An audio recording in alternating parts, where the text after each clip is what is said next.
All right, what's up, everybody? Welcome back to the channel. Now, in this video, I just wanted to kind of throw out my conspiracy theory about what's going on with the whole Charlie Kirk bullet thing. Since everybody's throwing out their conspiracy theories about it, I guess I can do it too, right? Or probably not. I can never do what everybody else does. But anyway, we're going to get into it real quick. This will be a pretty short video. But basically, you've got your two main types of articles or reporting on it. Now, I've seen Candace Owens' video, and obviously I don't have the type of budget and resources that she has, so she must be correct, right? Because she gets paid like $1 billion a year to do this type of stuff, and I'm just some guy in my room with no air conditioning right now.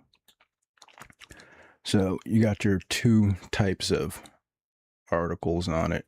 You're more like salacious article where they claim the bullet doesn't match, right? Bombshell claim from lawyers of Charlie Kirk's alleged killer, right? I'm not going to read the articles. But then you got like CBS News too, where it's more sensible. Charlie Kirk lawyers or accused assassin lawyers question link between bullet, right? And basically the ATF says that it can't see, it says here a bullet fragment, right? So obviously they're not going to be able to find like rifle marks on it or whatever from the rifling of the inside of the barrel. And then I'm like, okay, well, it's a bullet fragment. And then I was like, well, okay, so what type of bullets can you put in a 30-06 rifle, right? So this is the type of rifle that I use, a Mauser Model 98 to 30-06. It's made in Germany, and it was for military use during both world wars, right? And I think it was like his grandfather's gun, right? Because it doesn't even have serial numbers on it, so it's an actual like World War II or World War I Mauser rifle, because it's made before they put serial numbers on it. So I'm like, okay, so what type of bullets does it take? It takes all different types of bullets, all these different types of bullets: core locked soft point, full metal jacket, copper HP, core locked tipped, pointed, soft point, swift, Rocco, bonded, and then it also has these other three types: armor piercing, incendiary, and frangible. Now I look at that and I was like, frangible disintegrates on impact, ideal for training purposes, right? Which kind of makes sense if it was grandpa's gun, right? And people practice shooting, usually practice hunting, and they want to get the cheapest possible practice bullets because bullets are expensive. So you want to get the cheapest type, right? Then we can even see here that yes, they do have World War II frangible bullets, right? Just check out a little bit of this video.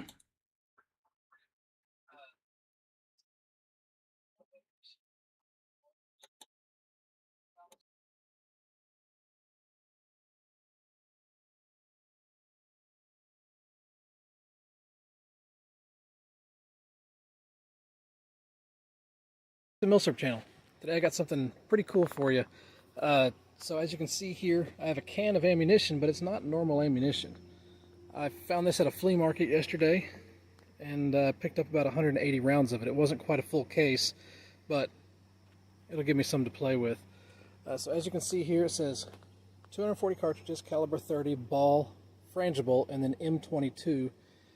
And the boxes say the same exact thing.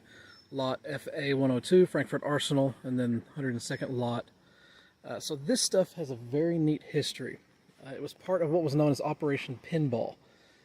And what they did was they retrofitted a certain type of aircraft with a specialized armor, and they live fired this stuff at that aircraft from other aircraft. So it was an air-to-air training round, is basically what it was.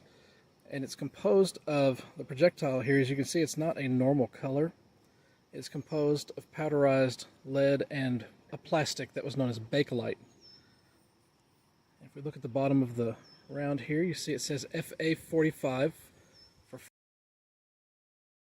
So yeah, you can see the frangible 30-06 bullet there. It's basically a plastic practice round.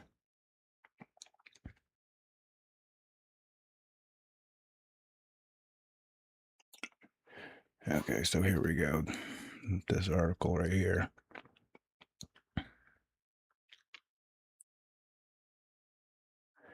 Frangible, the characteristic of breaking into tiny fragments, is a bullet that doesn't deform or expand like a hollow point, but instead shatters or disintegrates upon impact with the target. This target is anything harder than the bullet itself, which is usually made of composite materials that are pressed together with adhesives or formed under high pressure into a solid bullet shape. Frangible bullets are sometimes known as Advanced Energy Transfer Rounds, or AETs, and the Glasser Safety Slug is by far the most recognizable name.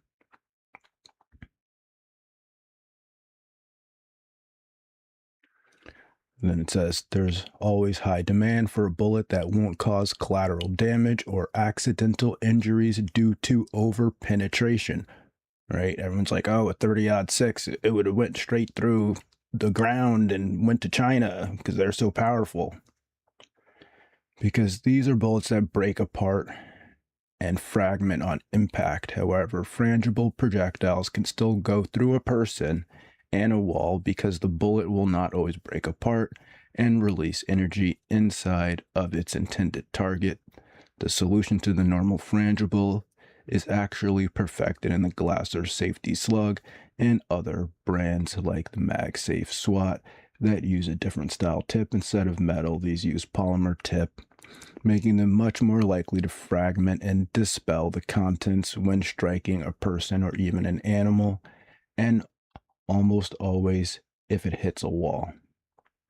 So basically, it's like a cheap plastic composite bullet that's mainly designed for practice rounds or when you don't want the bullet to completely penetrate through the target.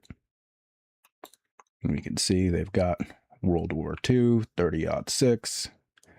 That would fit perfectly into this Mauser 30-06. And most people, if he stole the gun, he probably stole bullets too. And since his grandfather probably wasn't planning on, doing a huge killing spree, he probably just had a bunch of practice rounds.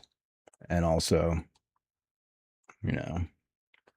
I'm just guessing here because obviously they found his fingerprints on the cartridge and two other bullets along with other people. So yeah, there still might be other people that were either hanging around or showing him how to use the gun or encouraging him. Who knows? All these people in those chats and all this other stuff, right? And obviously the other guy, it's very suspicious to me, that other guy who claimed that he was the shooter, because to me it's suspicious that he didn't get arrested and charged with impeding police operations or something like that. I don't know, kind of suspicious. But at the same time, this is a possible explanation for why it pretty much explains all of the kind of questions that people have. And obviously the ATF's not telling you what type of bullet it was. It's just that basically his defense attorneys used the fact that they couldn't conclusively identify the bullet as his defense.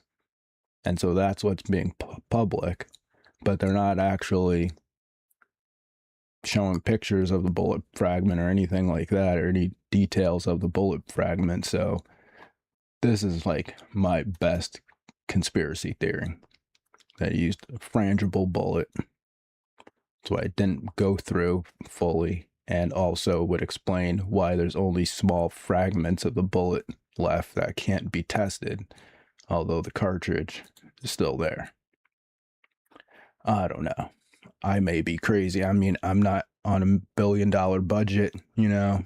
I don't have like a fancy studio, so I'm probably wrong. Anyway, that's the video. Links to the stuff in the description below if you want to check it out. Thanks for watching if you did. Have a good day and peace.